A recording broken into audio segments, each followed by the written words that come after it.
उन्हात बसतो मरतो मरतो मरतो. अरे उन्हात बसतो उन्हात बसतो मरतो मरतो मरतो. बाजावर बसतो छातीत धडकी घेऊन बसतो. आता मरतो. अरे कशासाठी मरतो? पॉलिटिकल इन्फ्लुएन्सर आणि आंदोलन रील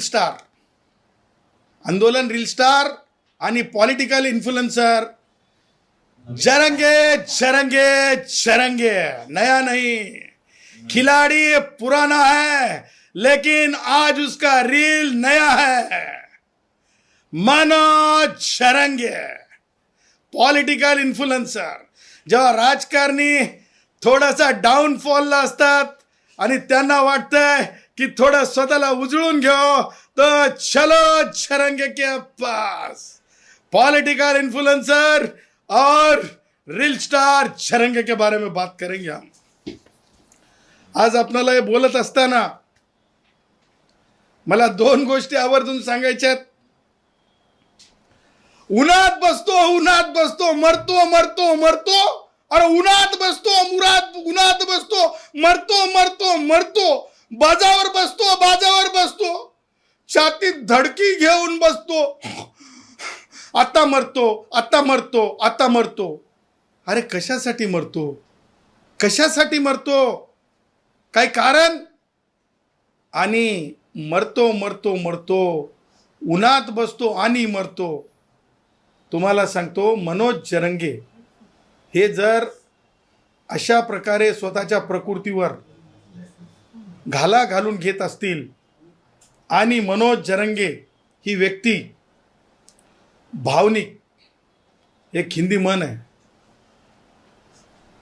भावनिक ज्या प्रकारे म्हणजे महाराष्ट्राला काहीतरी पॉलिटिकल काही ग्रुप्ससाठी जर काय म्हणतात ते हिंदीत एक म्हण आहे, म्हणजे एक भावनिक वातावरण तयार करून, मला ब्लॅकमेल म्हणायचं नाही, परंतु गौरण घालत आहे. गौरण माहिती आहे तुम्हाला? आमच्या खेड्याच्या भाषेत जसं मनोज बोलत होता, गौरण घालून बोलत होता, आता मी जास्त बोलणार, मी 5 मिनिटं बोलतो आणि मी आटपून घेतो. अरे संविधानाचा विषय, संविधानातल्या विषयातलं माती धोंडे तरी तुला माहित नाहीत मनोज. तुझ्या बोलण्याला मी जसं सांगितलं, रील स्टार सारखं लोक पाहतात इथपर्यंत ठीक आहे, परंतु मला मनोजला 2-3 गोष्टी आवर्जून सांगायच्या आहेत.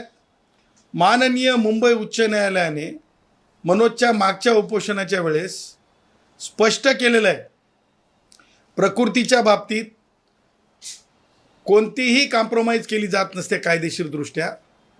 आणि म्हणून माझी जालना जिल्ह्यातील पोलीस अधीक्षकांना आपल्या माध्यमातून मागील मान्य मुंबई उच्च न्यायालयाचे झालेले आदेश, त्या आदेश आणि त्या याचिका ह्या पाहाव्यात. आणि मनोज जर स्वतःला म्हणजे त्रास करून घ्यायचं बोलत असेल आणि त्यातून मी स्वतः मरतो इथपर्यंत म्हणत असेल, तर मनोजला तातडीनं जे आहे त्या मागील आदेश आणि ज्या प्रकारे प्रिव्हेंटिव्ह मेजर्स पोलीसमध्ये घ्यावे लागतात, ज्या प्रकारे डॉक्टर्सनी प्रिव्हेंटिव्ह मेजर्स घ्यावे लागतात, ते प्रिव्हेंटिव्ह मेजर्स घेतले पाहिजे. मनोज ज्या प्रकारे भावनिक करत निघालाय की म्हणे अख्ख्या म्हणजे कोणी येऊ नका. सांगायचं तात्पर्य, महाराष्ट्रामध्ये संस्कृती आहे की मरतो म्हणलं तरी लोक येतात, मेल्याने लोक येतात. त्याच्यासाठी मरतो म्हणायचं आणि लोकांना भावनिक म्हणजे हे करून आव्हान करून किंवा भावनिक करून लोकांना बोलवायचं आणि त्या पुढं म्हणायचं की हल्ला करतील. कोण हल्ला करतील? जर जी येणारी माणसं आपलीच असतील, हल्ला कोण करतील? म्हणजे मनोजच्या डोक्यामध्ये मागे ज्या प्रकारे पोलीस अधिकाऱ्यांसोबत डोकेफोडी झाली, त्याच प्रकारे मनोजच्या डोक्यामध्ये आणखीन काहीतरी चाललेलं आहे. आणि कदाचित हे सगळं इंटेलिजन्सनी ओळखलं पाहिजे. आता राहिला मनोजच्या मागणीचा प्रश्न. आता मला सांगा, मला विखे पाटलांना सुद्धा त्या निमित्तानं, मान्य मंत्री आहेत, त्यांना सुद्धा मला आवर्जून ही बाब अधोरेखित करून द्यायची आहे. कुणबी मराठा प्रमाणपत्र वाटप जर सुरू असेल तर मग SCBCचं प्रमाणपत्र कुणाला चालू आहे वाटप? कुणबी मराठा म्हणून निवडून येत आहेत मराठा भाऊ, मग SCBCच्या 10% काय आहे? एका समाजाला 2 प्रकारचे आरक्षण, हे आरक्षण कायद्यामध्ये होऊ शकते का? पॉसिबल आहे का? जगात झालंय का? भारतात होऊ शकते का? जगात झालं नसेल आणि भारतात होऊ शकत नसेल तर ही बाब आवर्जून कायदेशीर दृष्ट्या कोणी लक्षात घेणार आहे की नाही? मनोज सोबत ही चर्चा करणार आहेत का की 10% दिलेलं आरक्षण रद्द करून घ्यायचं का? ही चर्चा होणार आहे की नाही असा देखील मी प्रश्न उपस्थित करतो. मला हे म्हणायचं नाही डोळे नसलेली व्यक्ती दळते आणि मला हे म्हणायचं नाही कुणीतरी पीठ घेऊन जाईल, हे मला म्हणायचं नाही, खाऊन जाईल हे मला म्हणायचं नाही, परंतु डोळसपणे आपल्याला आरक्षण बघावं लागेल. आरक्षण हे गरिबी हटावचं धोरण नाही, ओढून ताणून सामाजिक मागास होऊ शकत नाही. जरंगेंची भाषा ही सामाजिक मागासांसारखी आहे का? इथूनच आपण लिटमस टेस्ट म्हणजे आपण एका छोट्याशा रक्ताच्या थेंबावरून रक्तामध्ये काय चालू आहे आपण पाहतो, काय ऑर्गॅनिझम आहे हे आपण पाहतो. जरंगेची भाषा निश्चितच त्याचा वैयक्तिक क्रोध किती आहे माननीय मुख्यमंत्री देवेंद्रजी यांच्यावर, कशा प्रकारची ती भाषा करतात. आणि त्यामुळं हे सगळं भाष्य हे एक सांगून जातंय की रील स्टार मनोज जरंगे यांनी ही नवीन रील आज जी हे केलेली आहे, रिलीज केलेली आहे, त्या रिलीजच्या आधारे मनोज जरंगेंना प्रिव्हेंटिव्ह मेजर खाली मनोज जरंगेंना आता थांबवणं आवश्यक आहे, कायदेशीर थांबवणं आवश्यक आहे, वैद्यकीय दृष्ट्या थांबवणं आवश्यक है. मनोज के जान को कुछ नहीं होना, डॉक्टर मनोज को दवाखाने ले जाना. मनोज के जान को कुछ नहीं होना, डॉक्टर मनोज को दवाखाने ले जाना, क्योंकि भारत का कोर्ट कहता है ये समझे बिना कुछ मत करना, मनोज को दवाखाने ले जाना. कारण कोर्ट जर म्हणत असेल आणि कोर्टाने स्पष्ट केलं असेल तर मला असं वाटतंय की मनोजच्या म्हणजे मनोज जर एवढा म्हणजे तिळपापड होत असेल, तिळपापड, तर त्यावर आपण जे आहे संबंधित पोलीस अधीक्षक आणि संबंधित सिव्हिल सर्जन यांनी काळजी घेतली पाहिजे असं माझं मत आहे. आणि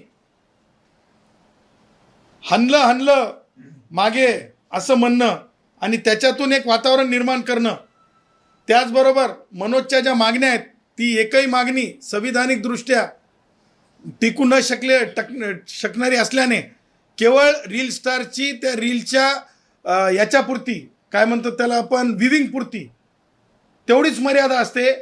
मला असं वाटतं की मनोजलाही माहीत झालंय की पेंडॉल टाकलं तर पेंडॉलमध्ये बसतील एवढे लोक येणार नाहीत, पेंडॉल टाकला तर पेंडॉलमध्ये बसतील एवढे लोक येणार नाहीत.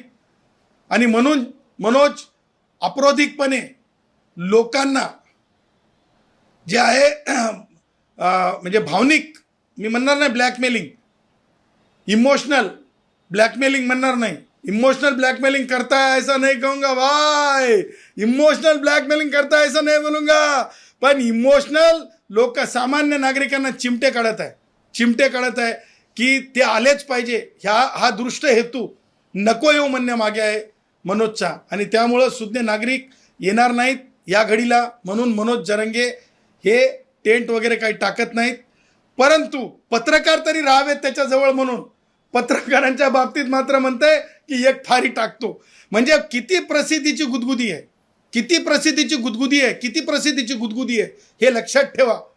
आणि म्हणून आपल्या समक्ष ह्या दोन बाबी आणि आता आरक्षण जर द्यायचंच असेल वाढवून, मी स्पष्ट सांगितलं की 2 आरक्षणं देता येतात का, अगोदर कोणतं आरक्षण विड्रॉ करणार ते तर सांगा. कारण मागासच ठरत नसल्यामुळे माझे मराठा भाऊ मागासच ठरत नाहीत, ते रिपोर्ट अंडर चॅलेंज आहे, सबज्युडाईस आहे.